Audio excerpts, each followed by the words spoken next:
Betting apps పై ఇప్పటివరకు జరిగింది ఒక ఎత్తు, ఇకపై జరగబోయేది మరో ఎత్తు. ఇప్పటివరకు చూసింది విన్నది జస్ట్ ట్రైలర్ మాత్రమే. అసలు సినిమా ముందుంది. అదేంటో, అసలు ఏం జరిగింది, ఏం జరగబోతుంది అన్నది మీకు క్లియర్గా చెప్పబోతున్నా. ప్రస్తుతం దేశవ్యాప్తంగా హాట్ టాపిక్గా మారింది బెట్టింగ్ యాప్ ప్రమోషన్స్ వివాదం. గత కొన్ని రోజులుగా అన్వేష్ వర్సెస్ బెట్టింగ్ యాప్ ప్రమోటర్స్గా సోషల్ మీడియాలో పెద్ద వార్ నడుస్తుంది. ఈ వార్లో మమ్మల్ని బూతులు తిడుతున్నాడని భయ్యా సన్నీ యాదవ్, పరేషాన్ బాయ్ సిమ్రాన్, పల్లవి ప్రశాంత్, హర్ష సాయి వాపోతున్నారు.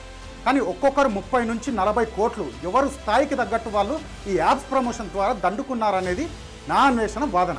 ఈ బెట్టింగ్ యాప్ల వల్ల 100 కోట్ల రూపాయలు చేతులు మారినట్లు ఆరోపణలు వస్తున్నాయి. సరే, ఎవరు ఎంత దండుకున్నారనేది పక్కన పెడితే అసలు బెట్టింగ్ యాప్స్ ముసుగులో ఒక చీకటి కోణం ఉంది. అదేంటంటే, ఈ బెట్టింగ్ గేమింగ్ యాప్స్ విదేశాల్లో తయారవుతున్నాయి.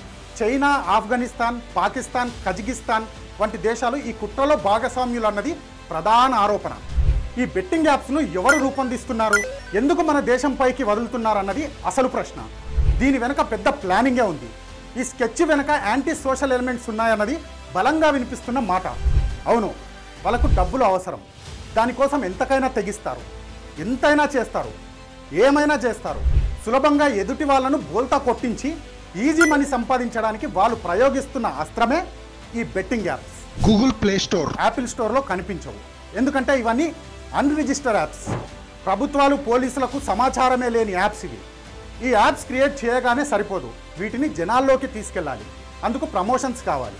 ఈ ప్రమోషన్స్ కోసం సోషల్ మీడియాలో ఫేమ్ ఉన్న వాళ్ళను వాడుకుంటున్నారు. ఈ ఇన్ఫ్లుయెన్సర్లను వాళ్ళు డైరెక్ట్గా కాంటాక్ట్ కారు.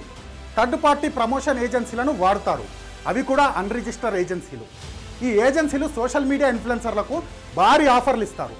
సంవత్సరంలో సంపాదించేది ఒక్క యాడ్కి ఇస్తామని ఆశ పెడతారు. ఇస్తారు కూడా. ఇంత డబ్బు ఆఫర్ చేసేసరికి ఏమీ తెలుసుకోకుండా ప్రమోట్ చేస్తారు. అలా ఒకరి నుంచి మరొకరికి పబ్లిసిటీ అయ్యి అందరూ బెట్టింగ్ యాప్ ప్రమోషన్స్ చేస్తున్నారు.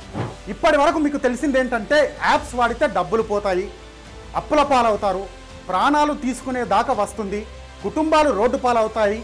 ఇంతవరకు మాత్రమే మీకు తెలుసు. కానీ ఇందులో మీకు తెలియని మరో కోణం కూడా ఉంది. మన దేశానికి బలం యువత. మిగతా దేశాలకు లేని యువరక్తం మన సొంతం. సో ఆ బలాన్ని నిర్వీర్యం చేయడంతో పాటు దేశ ఆర్థిక వ్యవస్థని దెబ్బతీయడం కోసం మన మీద ఇండైరెక్ట్గా జరుగుతున్న యుద్ధం ఇది.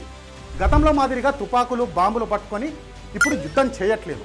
ఇప్పుడు సైబర్ వార్ ద్వారా టెక్నికల్గా చేస్తున్నారు. టెక్నికల్గా భారతదేశం మీద జరుగుతున్న యుద్ధమే ఈ బెట్టింగ్ యాప్స్. ఈ కోణంలోనూ దర్యాప్తు సంస్థలు దృష్టి పెట్టాలి, విచారణ చేయాలి. నేను అడుగుతున్న ఈ సోషల్ మీడియా ఇన్ఫ్లుయెన్సర్లను, మీరు ప్రమోట్ చేసే యాప్స్కి ఓనర్ ఎవరో మీకు తెలుసా? ఎక్కడ క్రియేట్ అయ్యాయో తెలుసా? డబ్బులు వస్తున్నాయి కదా అని ఇష్టం వచ్చినట్లు ప్రమోట్ చేస్తే ఎలా? For more videos like this, subscribe Big TV channel.